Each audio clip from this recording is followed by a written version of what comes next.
যে টিয়া আবার টিয়া দিমু সেই টিয়া 2 লাখ টাকা উড়ে আনছি আমি সকালে বাইর ফাড়া মুলাইয়া আমার টিয়া আমি স্বর্ণ মূল্য সব শেষ ঘর মর ভাঙ্গা 3 মেয়া 3 বড় জিনিস আছে 20,000 টাকা আছে ঘরের মাল সব আনে না আমার ভিতর ঘরের মনে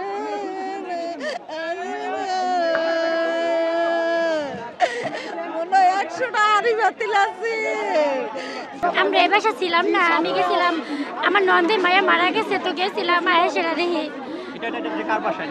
এটা আমাদের বাসা। আমার জব জব আল্লাহ আল্লাহ জব জব গো আমার জব জব আল্লাহ আমি কি করব আল্লাহ আমি কি করব আল্লাহ আমি কি করব গো আল্লাহ আমি কি করব আমি এগুলো কি দেব আমার এত বন্ধু আমার দোকানটা বড় কাছের সিজ আছে কাবরে জুমরা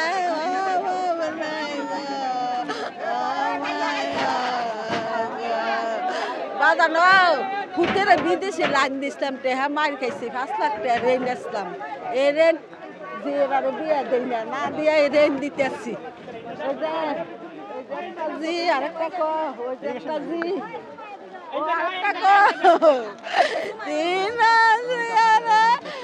বিয়া দেই না বাজানো রেনের লাগা বিয়া দেই না আমার বাড়ি ঘর করতেছে আমার ঘর মাল সাবানা করতেছে অনেক কিছু করতেছে কিভাবে জমেছিলেন সবই করতে সব আমি বাসায় কাজ মানুষের সহযোগিতা করছেন বাইরে হয়ে পড়ে যার যার ইয়ে তাকে সেই দিকে যাবে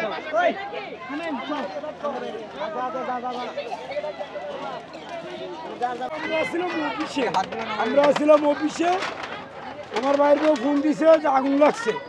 তা আমি বললাম কোথায় আগুনটা লাগছে আমার বাসার সামনে এখন আমি আসছি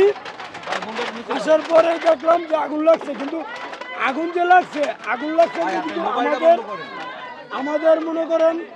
মানে লুটপাটটা হয়েছে বেশি আগুন যারা নিভাইতে হয়েছে এরা তো নিভাইছে আর যারা লুট করতে হয়েছে এরা লুট করে নিয়ে গেছে ভাই বেশি আমার বাইর বোর ঘর থেকে মনে করেন 2 লাখ টাকা নাই আর আমারটি তো বাদই ভাই সবাই মিলে নৌবাহিনী এরা কাজ করছি উড়ান বর্তমানে নিয়ন্ত্রণে আছে আর কোনো সমস্যা নাই এখন এটা নিয়ন্ত্রণের ভিতরে চলে আসছে ক্ষয়ক্ষতি হতাহত কিরকম ক্ষয়ক্ষতি নাই কিন্তু ক্ষয়ক্ষতি অনেক ক্ষয়ক্ষতি হয়েছে কিন্তু পরিমাণটা এখন কিন্তু বলতে পারতাছি না একটু পর্যালোচনা করে তারপর ক্ষয়ক্ষতিটা বলা যাবে মানে